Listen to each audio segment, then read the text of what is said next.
بسم الله الرحمن الرحيم. ومن أحسن قولا ممن دعا إلى الله وعمل صالحا وقال إنني من المسلمين. بسم الله الرحمن الرحيم.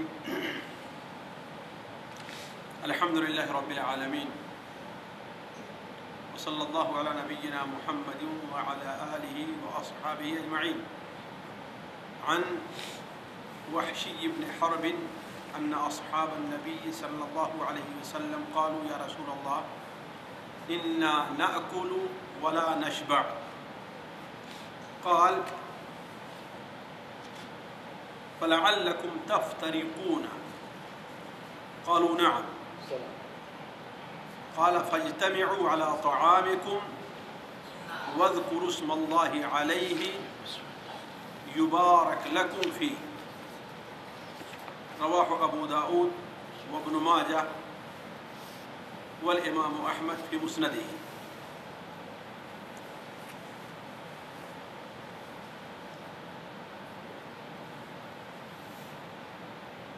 یہ ایک حدیث ہے جو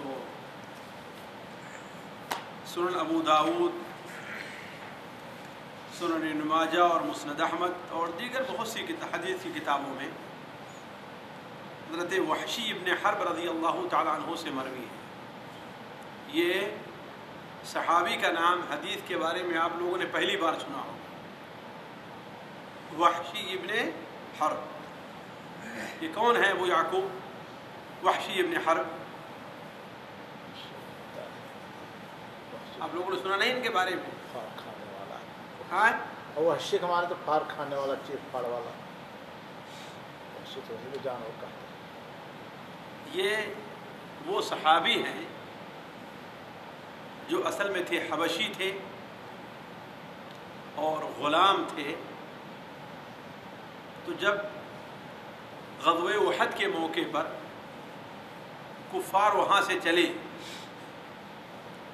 تو ان کے آقا نے کہا اگر تم نے حمزہ کو قتل کر دیا، حمزہ ابن عبد المطلب رضی اللہ تعالیٰ عنہ، اللہ کے رسول صلی اللہ علیہ وسلم چچا شیر خدا، اگر انہیں تم نے قتل کر دیا تمہیں آزاد کر دیں گے، تو تم آزاد. تو اس لیے غزوہ احد کے اندر یہ شریک ہوئے تھے. تو جب شروع میں مسلمانوں کو کامیابی ملی غزوہ احد میں اور کفار بھاگ کھڑے ہوئے تو انہیں موقع نہیں ملا، لیکن مسلمانوں کی بعض غلطی اور بعض کوتاہیوں سے جب جنگ کا نقشہ ہی بالکل پلٹ گیا اور مسلمان اپنے صفوں میں درہم برہم ہو گئے تو وحشی کو موقع ملا اور انہیں حضرت حمزہ رضی اللہ تعالیٰ عنہ کو، یہ بڑے اچھے نشانے باز تھے، نیزے کا نشانہ بڑا اچھا لگایا کرتے تھے، بڑے اچھے تھے. تو حضرت حمزہ رضی اللہ تعالیٰ عنہ کو انہیں شہید کرنے کا موقع مل گیا. تو یہ وحشی ابن حرب ہے جنہیں حضرت حمزہ رضی اللہ عنہ کو شہید کیا تھا. یہ بعد میں مسلمان ہوئے، لیکن جب مسلمان ہوئے تو نبی کریم صلی اللہ علیہ وسلم کو حضرت حمزہ اپنے چچا کی شہادت کا بڑا غم تھا. آپ نے کہا وحشی ہم نے تمہیں معاف تو کر دیا، تم مسلمان ہو گئے ہو، لیکن یہ ہے کہ تم ان سے دور ہو جاؤ، اس لیے کہ جب تم سامنے آتے ہو تو مجھے میرے چچا یاد آتے ہیں. ساتھیوں، یہی سوچنا چاہیے کہ نبی کریم صلی اللہ علیہ وسلم بھی ایک بشر تھے، جیسے عام انسان بشر ہوتا ہے.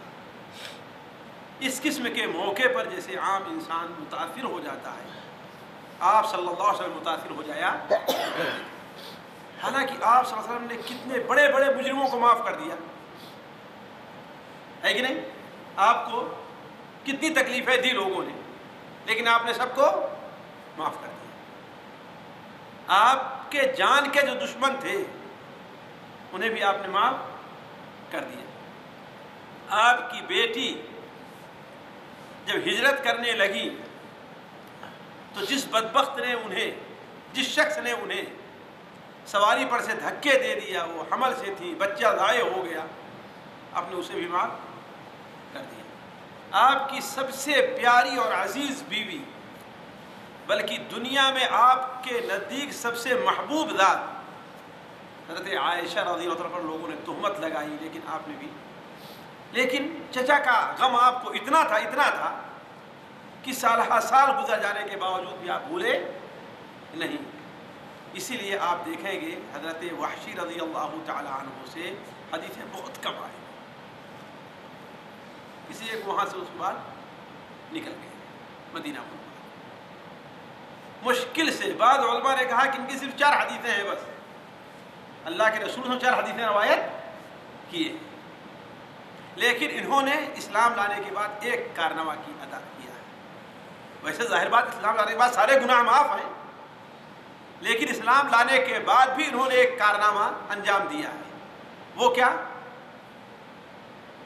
جو اسلام کا سب سے بڑا دشمن مسیلمہ ابن کذاب تھا، اسے انہوں نے قتل کیا اور عہد کیا تھا کہ جب میں کافر تھا تو مسلمانوں کے سب سے بڑے شخص کو ہم نے پہلوان کو مارا ہے، اب جب مسلمان ہو گیا ہوں تو کافروں کے سب سے بڑے سردار کو میں قتل کروں گا۔ تو جنگ یمامہ میں جو یہاں الجبیلہ جو ایک شہر ہے، آپ ریاض جائیں تو دائیں طرف پڑتا ہے، جہاں حسی ہے نا، اس کے بعد حرملہ اور اس کے قریب میں الجبیلہ، وہاں پر جو جنگ ہوئی تھی اور بڑی مشکل سے مسلمان، اس میں 70 یا 80 تو حافظ قرآن مارے گئے تھے مسلمان۔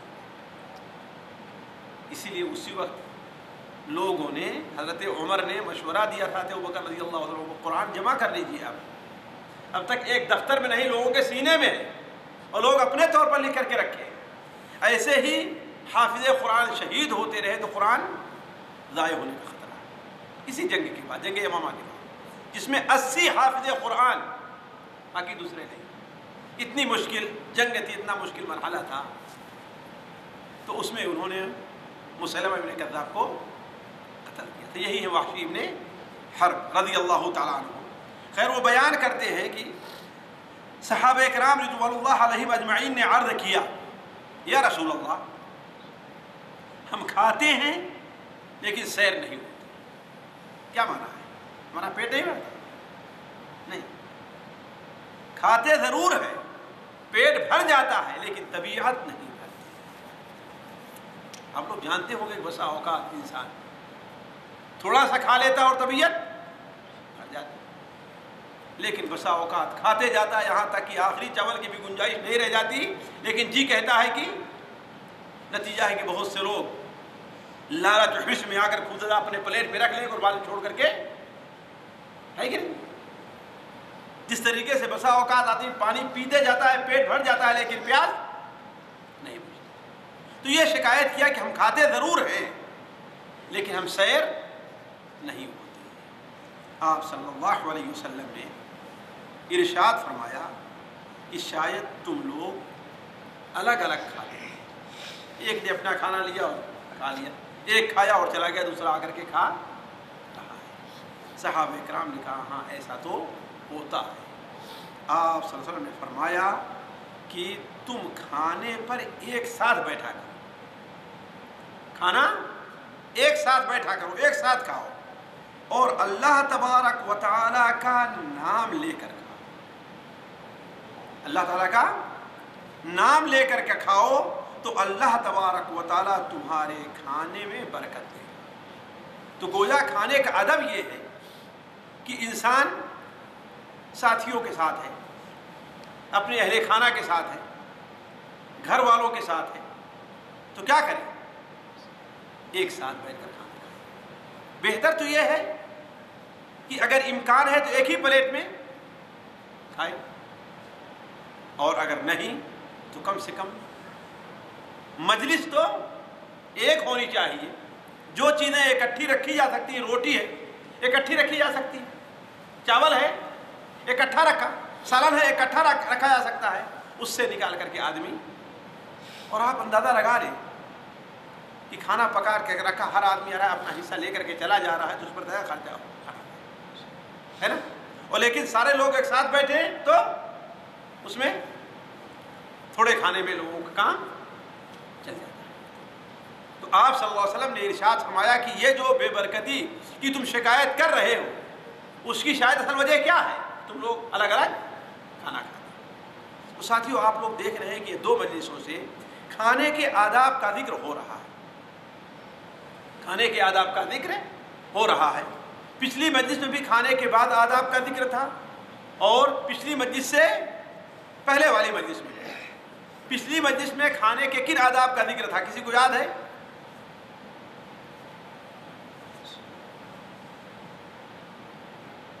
پلیٹ صاف کر کے کھائیں، جی، لقمہ گر جائے تو شیطان کے لیے نہ چھوڑے، ہے نا، اور تیسرا انگلی، ہے نا، یہی آداب بیان ہوئے تھے نا، یہی آداب بیان ہوئے تھے۔ تو اسی سلسلے کے آج بھی کچھ آداب کا ذکر اس حدیث کے اندر ہے۔ اس حدیث کا ایک ادب تو اس سے یہ واضح ہوتا ہے کہ کیا کہنا چاہیے؟ انسان کو اجتماعی طور پر کھانا چاہیے۔ دوسرا ادب جو آج کی مجلس میں آپ کے سامنے رکھنا ہے وہ یہ ہے کہ کھانے کے جو بیٹھنے کے آداب ہیں، دیکھیے ہر چیز کے لیے ہر مجلس کے اپنے الگ الگ آداب ہوتے ہیں جن کا ملحوظ رکھنا اس مجلس کے کامیاب ہونے کی دلیل ہے۔ اسی طریقے سے کھانے کے لیے بیٹھنے کے بھی کچھ آداب ہیں۔ اصل یہ ہے کھانا انسان بیٹھ کر کے کھائے، کھڑے ہو کر کے نہیں، جس طریقے سے آج بعض ہوٹلوں وغیرہ میں بعض دعوتوں میں جس کا سلسلہ چل رہا ہے، بالکل حیوانوں جیسی زندگی ہے۔ تعجب ہے کہ انسان کو حیوان زندگی پسند آتی جا رہی ہے۔ کیا ہے؟ انسان بیٹھ کر کے کھانا کھائے، اور بیٹھے کس طریقے سے اس کے بھی ادب کو ملحوظ رکھنا چاہیے۔ انسان کی صرف یہ معنوی چیز نہیں ہے، انسان کی صحت پر بھی بیٹھ کے کھانے کے کا جو ادب ہے اس کا لحاظ رکھے تو اس کا اثر پڑتا ہے۔ علماء کہتے ہیں کہ سب سے بہتر طریقہ بیٹھنے کا ہے جو ہے وہ یہ ہے، دو طریقہ لکھا ہے بیٹھنے کا، ایک یہ ہے نا، کس پر بیٹھے؟ گویا اپنے دونوں پیروں کے ایڑی پر بیٹھا، دائیں پیر پر بیٹھے اور بائیں پیر کو کھڑا۔ دیکھیے یہ نہیں کہ دوسرا اور طریقے جو ہے وہ ناجائز نہیں، یہ آداب میں سے انسان ایسے ہی بیٹھ کر کھانا کھا سکتا ہے۔ آپ صلی اللہ علیہ وسلم سے ایسے بھی بیٹھنا بسا اوقات ثابت ہے، لیکن ظاہر بات ہے یہ تو ہمارے لیے تھوڑا سا آسان ہوگا، لیکن جو تھوڑا سا موٹے لوگ ہیں ان کے لیے، جن کا پیٹ بڑا ہے ان کے لیے کیا ہوگا؟ ایک مشکل بن جائے گی نا۔ لیکن ایسے بیٹھ کر کے وہ لوگ بھی آسانی سے ایسے بیٹھ کر کے آسانی سے کھا سکتے ہیں۔ تو یہ دو بیٹھنے کا طریقہ، یہ اور یہ سب سے بہتر طریقہ بیٹھنے کا بیان کیا گیا۔ اور کھانے کا سب سے برا طریقہ یہ ہے کہ انسان لیٹ کر کے کھانا کھائے، لیٹ کر کے کھانا کھائے، یا انسان ٹیک لگا کر کے ایسے، یا اس طریقے سے ایسے بیٹھے۔ بہت سے لوگوں کی عادت ہوتی ہے ایسے بیٹھے اور ایسے کھانا کھا رہے ہیں۔ نبی کریم صلی اللہ علیہ وسلم نے ارشاد فرمایا انا لا آکل متکئا، میں ٹیک لگا کر کے کھانا نہیں کھاتا۔ آپ صلی اللہ علیہ وسلم کے بیٹھنے کے جو بعض طریقے بیان کیے گئے ہیں ان میں سے ایک طریقہ سنن ابو داؤد وغیرہ میں ہے کہ آپ صلی اللہ علیہ وسلم کا ایک بڑا سا پیالہ تھا، برتن، پیالہ کیا ہے، بالکل سینی بڑی سی تھی، جسے 4 آدمی اٹھایا کرتے تھے، 1 2 آدمی نہیں، 4 آدمی اٹھا کر کے لایا کرتے تھے۔ تو آپ صلی اللہ علیہ وسلم جب چاشت کی نماز سے فارغ ہوتے اور صحابہ کرام چاشت کی نماز سے فارغ ہو جاتے تو وہ اٹھا کر کے لایا جاتا، تو آپ اس میں ثرید بناتے۔ ثرید کیا ہے؟ روٹی اور سالن وغیرہ سے ملا کر کے ایک کھانا عرب کے ہاں بنتا تھا جو بڑا مرغوب تھا، بڑا مرغوب تھا۔ گوشت اور سالن رہے تو سب سے اچھی چیز مانی جاتی تھی، تو اس میں بنائی جاتی۔ پھر اس کے بعد صحابہ کرام اس سینی کے ارد گرد 4 آدمی لا رہے، اس کا بڑی بھی تو ہوگی نا، ہے نا، 4 آدمی اس لاتے تو 4 آدمی اور لوگ اس کے ارد گرد بیٹھ جاتے۔ اگر کبھی آپ مثلا تو ایسے بیٹھے ہوئے ہیں یا ایسے بیٹھے ہوئے ہیں آپ اور تنگی ہوتی تو آپ صلی اللہ علیہ وسلم ایسے بیٹھ جاتے ہیں. اس لیے کس طرح بیٹھنے میں کیا ہے, جگہ کافی ہو جائے گی نا, جگہ کافی ہو جائے گی. تو ایک بدو نے آپ کو جب اس کیفیت سے بیٹھے ہوئے دیکھا تو کہا کہ یہ دیکھو ان کو دیکھو کیسے بیٹھے ہوئے ہیں, جیسے غلام بیٹھا کھانا کھا رہا ہے. آپ نے فرمایا مجھے اللہ تعالیٰ نے اچھی عادت والا, رحم کرنے والا, نرم خو بندہ بنا کر کے بھیجا ہے. مجھے متکبر گھمنڈی جیسے تکبر کرنے والا ٹیک لگا کر کے بیٹھے ہیں اور کھا رہے ہیں, ویسے اللہ تعالیٰ مجھے نہیں بنایا ہے. اللہ نے مجھے ویسے نہیں بنایا ہے. تو کہنے کا مطلب کہ یہ طریقہ آپ صلی اللہ علیہ وسلم سے ثابت ہے, البتہ ٹیک لگا کے کھانے سے آپ نے منع فرمایا ہے. تیسری چیز یا آج کا تیسرا ادب کھانے کا یہ ہے کہ کھانے میں انسان عیب نہ لگائے, کھانے میں عیب نہ لگائے. خاص طور پر لوگ اپنے گھر میں اس بیماری کے اندر بہت مبتلا ہو جاتے ہیں, اس لیے کہ زیادہ زور بیوی میں چلتا ہے مسکین پر, ہے نا, اور زیادہ لوگوں میں چلتا نہیں آپس میں, ہے کہ نہیں, بلکہ اپنی بہو پر بھی اتنا زور نہیں چلتا. وہ بھی جیسے پکا کر دیتے لوگ کھا لیتے ہیں, اچھا رہے یا برا رہے. لیکن بیوی رہتی ہے مسکینہ تو نمک زیادہ ہو گیا تو غصے میں آ گئی, چاول کڑا رہ گیا تو غصے میں آ گئی, روٹی ٹھنڈی ہو گئی تو غصے میں آ گئے, ہے کہ نہیں. ایسی سبزی پکا دیا جو اپنے مزاج کی نہیں ہے تو غصے میں آ گئے. اور بسا اوقات زیادہ جوش والے ہیں تو ہاتھ بھی جلا دیتے ہیں, ہوتا ہی نہیں ہوتا. اور اگر کچھ نہیں بچ جاتا تو گھر چھوڑ کر کے اپنا باہر چلے جاتے ہیں. نہیں, یہ ایک غلطی اگر اس کی ہے تو علاج کا طریقہ بھی ہوتا ہے کہ نہیں, کہ بھائی آپ جانتی ہو, تم جانتی ہو کہ مجھے یہ چیز پسند نہیں ہے, میں ایک ہی وقت کھانا تھا, تمہیں اس کا لحاظ رکھنا چاہیے.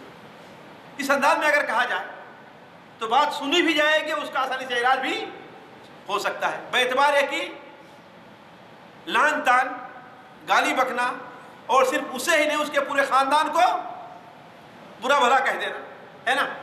کس کی بیٹی ہو مجھے معلوم ہے نا, کس گاؤں کی ہو تم, کس خاندان کی ہو, پورا کا پورا علاقہ ہی. ظاہر بات یہ چیزیں پسند نہیں. ہمارے نبی صلی اللہ علیہ وسلم کی مبارکہ تھی کہ آپ نے کھانے کو کبھی عیب نہیں لگایا. پسند آیا تو آپ نے کھا لیا, نہیں پسند آیا آپ کو تو آپ نے چھوڑ دیا. ساتھیوں اس لیے بھی ذرا سوچیں کہ وہ بھی تو اللہ کی نعمت ہے کہ نہیں ہے. آپ کو ایک چیز پسند نہیں تو وہی چیز دوسرے کو پسند ہو سکتی ہے, نہیں پسند ہو سکتی, پسند ہو سکتی ہے نا. تو آپ کو پسند نہیں ہے تو بچائے کہ ناراض ہوں, عیب لگائیں, برا بھلا کہیں, یہ بھی کوئی قسم کا کھانا ہے نا, سب سے گھٹیا کھانا یہی مانا گیا ہے, نہیں. تو آپ صلی اللہ علیہ وسلم کسی چیز کو عیب نہیں لگایا کرتے تھے. چوتھا ادب آج کا جو ہے وہ یہ ہے کہ کھانا بہت گرم نہ کھایا جائے. میں گرم کی بات نہیں کر رہا ہوں, جس سے کہ یہ جلتا ہو, جس سے بھاپ نکل رہی ہے, اسے کھانے سے آپ نے منع فرمایا. آپ اندازہ لگا لیں, ایسا کھانا انسان کھائے گا زیادہ کھا جاتا ہے, اس لیے کہ چباتا ہوتا تھوڑی ہے, وہ خالی ہے کہ نہیں اندر. تو دونوں اعتبار سے زیادہ کھایا بھی اور چبا کر کے بھی نہیں کھایا, جو انسان کی صحت کے لیے بھی. آپ دیکھیں انسان, اللہ نے دنیا کی ساری مشینیں فیل ہے اس کے لیے, اور لوگ حیرت میں ہیں. یہ انسان جب کھاتا ہے تو اس کے منہ سے جو لعاب نکلتا ہے وہ کھانے کے ہاضمے میں مددگار بنتا ہے. اسی لیے حکیم لوگ کیا کہتے ہیں, چھوٹے چھوٹے لقمے کھانا اور ہر لقمے کو خوب چبانا, خوب چبا چبا کر کے کھائیں. لیکن آپ گرم کھانا کھاتے جلتا ہوا کھائیں گے تو کیا ہے, وہ سیدھے زبان سے دائیں بائیں کر کے اس کو آپ نکل لے جائیں گے. تو نبی کریم صلی اللہ علیہ وسلم نے ارشاد فرمایا ہے کہ وہ کھانا جس کی گرمی کا جوش اور تیزی ختم ہو جائے وہ زیادہ باعث برکت ہے, وہ زیادہ برکت کے لائق ہے. پانچواں ادب آج کا یہ ہے کہ انسان کھانے سے فارغ ہو تو جس کا دیا ہوا کھانا کھا رہا ہے جس کی دی ہوئی روٹی کھا رہا ہے، جس کی نعمت ہے، اس کی حمد و ثنا بیان کرے اور اس کی کا شکریہ بھی ادا کرے۔ آپ صلی اللہ علیہ وسلم متعدد دعائیں ثابت ہیں، متعدد دعائیں ثابت ہیں، کوئی بھی دعا انسان پڑھ سکتا ہے، یاد کر لینا چاہیے، اور اگر نہیں تو کم سے کم الحمدللہ تو انسان کو ضرور کہہ لینا چاہیے، ضرور کہہ لینا چاہیے۔ الحمدللہ الذی اطعم وسقى وسوغه وجعل له مخرجا۔ الحمدللہ، بلکہ یہ دعا جو یہاں پر ہے لکھی، تھوڑی تصحیح کے ساتھ اس کو یاد کر لیں، شیخ صحیح کر دیں گے کہ الحمدللہ الذی رزقنیہ من غیر حول منی ولا قوہ، اس اللہ کی تعریف ہے جس نے یہ کھانا مجھے میری بغیر طاقت اور قوت کے عطا فرمایا۔ جو یہ دعا پڑھ لیتا ہے اللہ تعالیٰ اس کے گناہوں کو معاف کر دیتا ہے۔ تو کھانے کے بعد کی دعا پڑھنا انسان کو نہیں بھولنا چاہیے۔ اور آخری ادب، آج کل اس ادب کو عام طور پر لوگ چھوڑتے چلے جاتے ہیں۔ وہ کیا؟ دسترخوان جب رکھا جاتا ہے تو اس کے اوپر ٹشو ہے نا، اور کاغذ اور یہ چیزیں بھی رکھی جاتی ہیں، دھو نہیں اسی سے اپنا ہاتھ صاف کر لو، ہے کہ نہیں؟ اگر انسان کے ہاتھ میں کوئی چکناہٹ ہے، کوئی ایسا مادہ لگا ہے جو جراثیم کے بڑھنے کا سبب بن سکتا ہے، اس کو ضرور دھونا۔ البتہ سوکھا ہوا کھانا ہے نا، صرف روٹی تھی، مثلا دال تھی، ٹھیک ہے، کوئی چیز لگ رہی ہے تو اس کا دھونا ضروری نہیں ہے نا، لیکن جیسے چاول ہے، خاص طور پر تیل وغیرہ اس میں، آج کل جو عام طور پر تیل آتے ہیں الوان الحافی، ہے کہ نہیں، وہ تو ایسا رنگ رہتا ہے، کلر رہتا ہے کہ ہاتھ سے جلدی چھوٹتا بھی نہیں، ہے کہ نہیں؟ دیکھیں گے انسان کے ناخن وغیرہ بھی کیا ہے، اس کے رنگ سے رنگ جایا کرتے ہیں، وہ ہلدی کا رنگ پیلا نہیں ہے، اور کچھ رنگ اس پہ ملایا ہوا ہے۔ تو انسان کیا کرے؟ اسے مجھے یاد ہے کہ ہمارے قریب بہت پہلے کی بات ہے کہ وہ کھانا کھائے رات کو اور بغیر منہ دھولے ہوئے سو گئے، تو رات میں آ کر کے کتا ان کا منہ چاٹنا شروع کر دیا، ان کا منہ چاٹنا کتا شروع کر دیا۔ ایسے ہی آپ کے ہاتھ میں چکناہٹ وغیرہ لگی تو کوئی بھی جانور، آپ سوئے ہوئے ہے کہ نہیں، چیونٹیاں ہی آ کے آپ کو نقصان پہنچا سکتی ہے، کوئی بھی جانور ہے۔ اسی لیے نبی صلی اللہ علیہ وسلم فرمان ہے کہ جو شخص اس حال میں سوتا ہے کہ اپنے ہاتھ کو نہیں دھوتا اور اس کے ہاتھ میں چکناہٹ لگی ہوئی ہے، اگر کوئی جانور اس کو نقصان پہنچا دے تو اپنی ملامت خود کرے، کسی دوسرے کو ملامت نہ کرے، یعنی اپنی غلطی پر خود شرمندہ ہو، یہ ہماری غلطی ہے۔ تو آخری ادب یہ ہے، کھانا کھانے کے بعد اگر کوئی ایسا کھانا کھایا ہے جس میں چکناہٹ ہے، ہاتھ میں لگا ہے، تو صرف کاغذ سے صاف کرنے پر نہیں، بلکہ اسے پانی سے مٹی لگا کر کے، صابن لگا کر کے دھو لینا چاہیے۔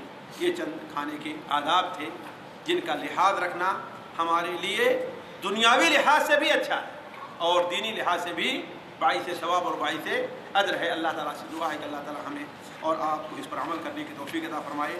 اللہ تبارک و تعالیٰ ہمارا اور آپ کا یہاں پر جمع ہونا قبول کرے، یہ جمع ہونے کی برکت سے اللہ تعالیٰ ہمارے رات کے گناہوں کو معاف فرمائے۔ سبحانک اللہم و بحمدک، اشہد ان لا الہ الا انت، استغفرک و اتوب الیک۔